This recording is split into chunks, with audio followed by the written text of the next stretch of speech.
Welcome back, guys, to your favorite place to be. Obviously, it's a Sunday, and we're watching people move out of the apartment. So, that being the case, obviously, we'll try to cut the green screen into something that you can relevate. However, guys, there is stuff happening on the move here, everywhere, anywhere that you are in the globe, because certain things happen in certain scenarios. So, let me explain.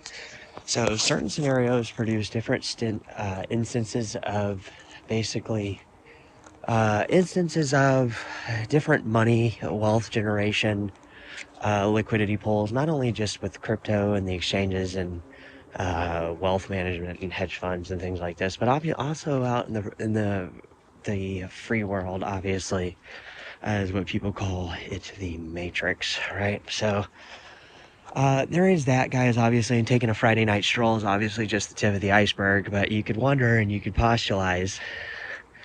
Did I just make up a word?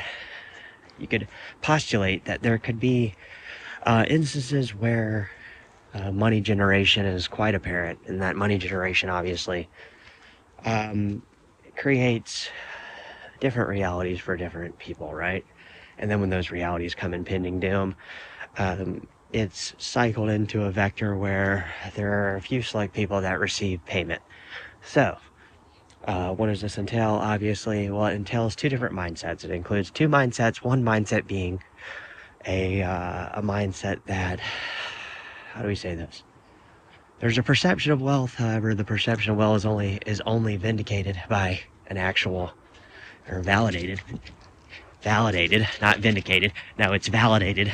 It's validated only by a pulling of the pinky. And a pulling of the pinky, honestly, all it means is that the entire wealth is only attributed and validated by a few different debt instruments. And those debt instruments are obviously a couple different things.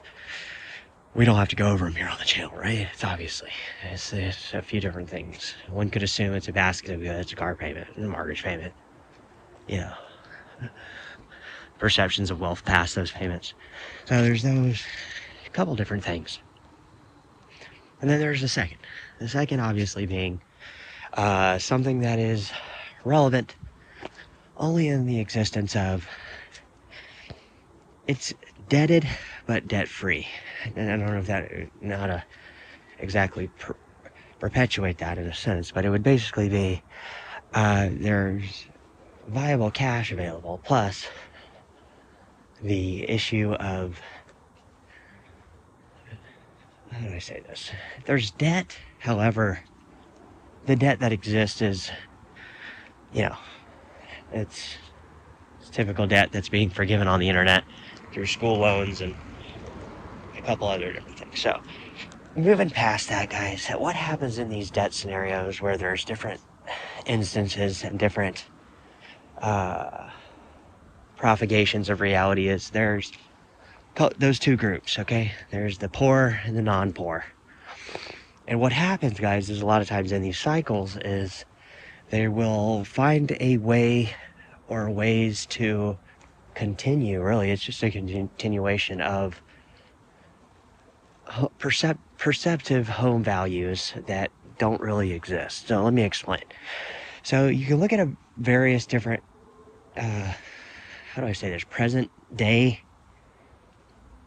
scenarios where present day scenarios possess a certain factor, obviously that factor being the one thing that we're talking about, which is home perceived values that don't exist.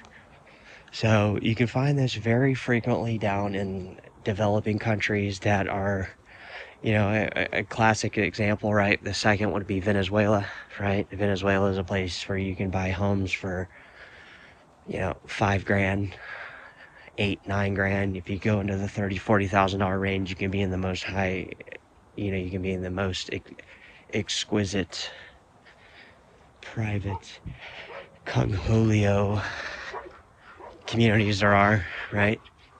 And obviously there's the upper to middle class communities, but for literally $5,000 to $10,000, you could get that. So there's these instances where there's this perception of home value, what everybody perceives as some type of wealth, explodes up, and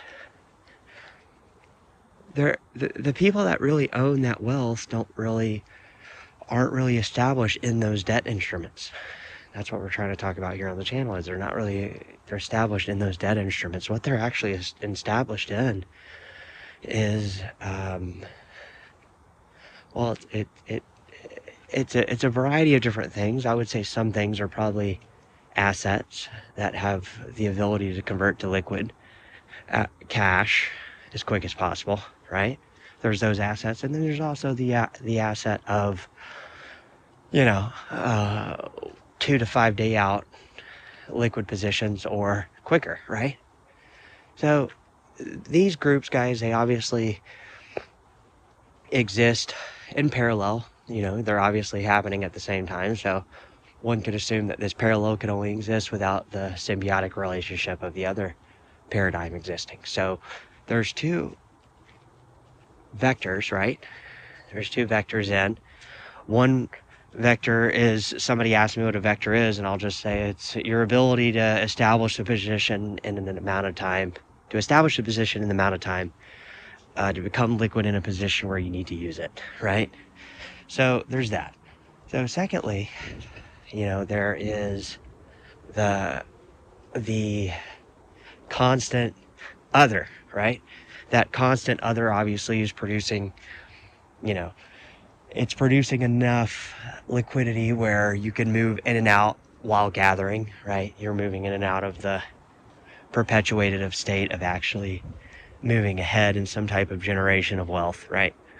So there's that. So there's those two, and those two kind of just try to coexist and try to accomplish the same thing. However, one is successful and the others are not. So that one being successful isn't some type of premeditated debate. It's really just a continuation of something that's already occurring. And let me explain. There are people that navigate through different economies, and these same people at the same time they're accumulating wealth as the time progresses. All right. So there's ones that are going in and out of it. There's ones that are gaining it, losing it all. There are ones that are constantly getting it and losing it. And then there are ones that are constantly getting it and somehow spending instances that aren't in it. But once you spend enough time in it, and that obviously results in a similar scenario where you're just consistently gaining and making, right? So it ties back into the original thought of, it depends on how much you make and how you can control that amount into a number that makes sensible as an equation, right? So you have several different equations, like we just spent the last 30 minutes, right? 15, 10, whatever. Spent the last couple of minutes basically making that distinction, right? That's the main part. If you can't make the distinction, then you won't be able to move to the second part. So the second part is being actually much more simpler and a conclusion to the rest of the debate, right? And the debate obviously is trying to understand the basic premise of, there has to be a numerical amount equating to a numerical solution of two different things: coming in, going out, final amount left to do with the next formula.